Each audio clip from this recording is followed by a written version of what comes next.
جو تقریب حضور سے صحابہ سے ثابت ہے ضرور کرو ضرور کرو ضرور کرو. ابو علیہ بالنواجذ، اپنے دانتوں سے پکڑ لو اس کو. اور جو تقریب ثابت نہیں حضور سے اور صحابہ سے، یقیناً یہ کہیں باہر سے آئی ہے. یا تو ہمارا خاندانی پس منظر جو ہے، اکثر تو ہندوؤں سے مسلمان ہوئے. نمبر ایک، نکاح مسجد میں. حدیث موجود ہے، ترمذی شریف کی روایت، اعلنوا ھذا النکاح وجعلوہ فی المساجد. نکاح کا اعلان عام کیا کرو، مسجدوں میں منعقد کیا کرو. میں حیران ہوتا ہوں کیوں نہیں علماء کرام نے اس کی طرف توجہ دلائی. عیسائیوں نے آج تک اپنے چرچ کی اور اپنے پادری کی عزت یہ رکھی ہے کہ شہزادے اور شہزادی کی شادی ہوگی وہ بھی پادری چرچ میں آئیں گے. نمبر دو، نکاح کے موقع پر کوئی دعوت طعام نہیں، کوئی ثابت نہیں. دعوت طعام صرف ایک ہے، وہ ولیمہ ہے. اور اس قدر معقول بات ہے، سب باپ اپنے سینوں پر ہاتھ رکھ کر سوچیں اور میری بات سنیں.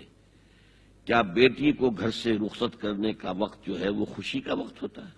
خوشی نہیں ہے وہاں، صرف یہ ہوتا ہے اے سائی آف ریلیف کہ ایک ذمہ داری کا بوجھ تھا، اللہ نے آج پورا کرا دیا، اتروا دیا بوجھ.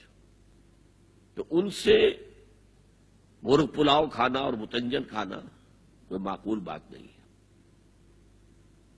معقول بات کیا ہے؟ لڑکا، اس کا گھر آباد ہوا ہے، وہ ولیمہ کرے. اس پر باقاعدہ احادیث اولبوا ولو بشاۃ، ولیمہ ضرور کرو چاہے ایک ہی بکری ہو تمہارے پاس. ذبح کرو، کاٹو، کھلاؤ گوشت اپنے دوستوں کو، احباب کو. یہاں تک کہا کہ بئس طعام طعام الولیمہ، برا کھانا ہے ولیمے کا کہ اس میں غریبوں کو نہیں بلایا جاتا. ظاہر بات ہے مسلی کھلانے کے لیے تو ولیمہ نہیں ہوتا، اپنے احباب کو، دوستوں کو بلایا جاتا ہے. پھر بھی میں تم سے کہتا ہوں کہ جسے ولیمے کے لیے بلایا جائے وہ اگر نہیں جائے گا تو اللہ اور اس کے رسول کے حکم کی نافرمانی کرے. تو جس رسول نے اتنی تفصیل سے حکم دیا ہو ایک دعوت کا، وہ دوسری دعوت میں بھی خیر ہوتا میں بیان کرتا. جب نکاح مسجد میں اور کوئی دعوت طعام نہیں تو بارات کا تصور خلاص. بارات کس بلا کا نام ہے؟ قرآن میں تو کوئی ذکر ہی نہیں، عربی میں یہ لفظ ہی نہیں. اجتماع طرفین مسجد میں ہوا، نکاح ہوا. لڑکی کو، حضرت فاطمہ کو رضی اللہ تعالی عنہا، کچھ خواتین جا کر چھوڑ آئی تھی اس حجرے میں جو ایک انصاری صحابی نے حضرت علی کو دیا تھا. ان کا تو کوئی گھر بھی نہیں تھا. کوئی حضرت علی آئے ہوں اور آ کر ودا کرا کے لے کے گئے ہوں. چوتھی چیز، جہیز کا کوئی تصور اسلام میں نہیں. خالص ہندوانہ رسم، خالص ہندوانہ رسم، خالص ہندوانہ رسم. ہندوؤں میں کیوں ہے؟ وہ اس لیے ہے، معقول بات ہے کہ لڑکی کا وراثت میں کوئی حصہ ہی نہیں. وہ تو جب گھر سے نکل رہی ہے وہ دے دلا کے رخصت کر دو. دان دہیج یہ خیرات ہے، لڑکی کا حق کوئی نہیں ہے گھر پر. اسلام میں تو لڑکی وارث ہے. والد فوت ہوں گے، وراثت تقسیم ہوگی. والدہ فوت ہوگی، کوئی ان کی ہے ملکیت، وہ تقسیم ہوگی. شادی کے موقع پر کوئی جہیز اسلام میں نہیں، قطعاً نہیں. غلطی سے حضرت فاطمہ کے جہیز کو جہیز کہہ دیا گیا. وہ جہیز کیا تھا؟ ایک پیسہ بھی حضور کے اپنی جیب سے نہیں تھا. اس شادی میں خاص بات کیا تھی کہ دولہا کے ولی بھی حضور ہی ہے. اور کون ہے؟ علی کا کون تھا مدینے میں؟ اور دلہن کے والد بھی حضور ہیں. اب حضور پوچھتے ہیں حضرت علی سے، تمہارے پاس مہر دینے کے لیے کچھ ہے؟ عرض کیا میرے پاس تو کچھ نہیں. وہ فقراء صحابہ میں سے تھے. فرمایا مہر تو دینا ہے. تمہارے پاس ایک زرہ ہوتی تھی؟ جی ہاں زرہ تو ہے. انہوں نے یہ سمجھا زرہ تو جہاد کے لیے ہے، کوئی وہ دولت تو نہیں ہے. فرمایا جاؤ اسے بیچو یا گروی رکھ کے قرض لے کر آؤ. وہ گئے، حضرت عثمان نے خرید لی اور کچھ دنوں کے بعد واپس کر دی ہدیتاً. یہ زرہ میں ہدیہ آپ کو کر رہا ہوں.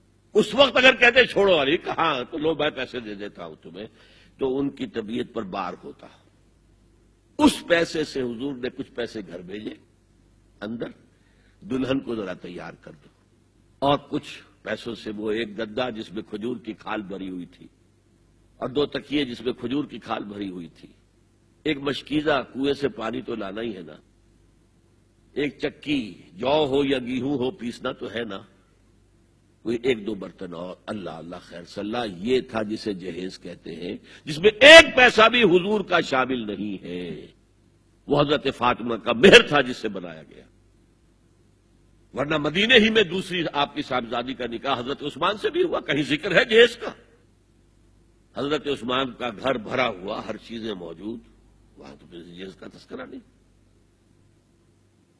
بہرحال یہ شادی کو آسان کرو، زنا کو مشکل بناؤ۔ یہاں شادی کے لیے 9 من تیل ہوگا تو رادھا ناچے گی، ورنہ یہ کہ بڑی ہو رہی ہے، عمر ہو رہی ہے، سب کچھ ہو رہا ہے، لیکن کچھ تقاضے تو ہے نا، آخر کچھ تو کرنا ہوتا ہے نا، آخر کچھ نہ کچھ لوگوں کو تو کھانا کھلانا ہی ہوتا ہے نا، بارات تو آخر آئے گی ہی نا، کچھ نہ کچھ تو دینا ہی ہوگا، کچھ جوڑے کپڑے، کچھ یہ۔ اسلام کا فلسفہ جو میں نے 4-5 باتیں آپ کو بتاؤں، فلسفہ یہ ہے کہ لڑکی کے باپ پر 1 پیسے کا بوجھ نہیں، اس نے لڑکی پال پوس کے تمہارے حوالے کر دیا، اب اور کیا چاہتے ہو تم؟ سارا مرد آزماں مرد آفرین، مرد کو چیلنج دیا ہے، تم مرد ہو، مہر تم دو گے۔ اور سب سے بڑھ کر کیا ہو رہا ہے آج کل بھی ہوتا ہے، وہ ہمارے ایک کچھ کام ہوتے ہیں اسلامی، وہ بھی ہے، کچھ وہی ہندوانہ پس منظر۔ نکاح کی محفل میں چھوارے کون لے کے آتا ہے؟ لڑکے والے، اور پلاؤ کن سے کھاتے ہیں؟ بھائی جس کو تمہیں مرغ پلاؤ کھلا رہا ہے وہ چھوارے نہیں بانٹ سکتا تھا؟ یہ ہے اسلام اور غیر اسلام کا امتزاج۔ چھوارے لڑکے والے لے کر آئیں گے اور پھر دعوت اڑائیں گے لڑکی والوں کی طرف سے۔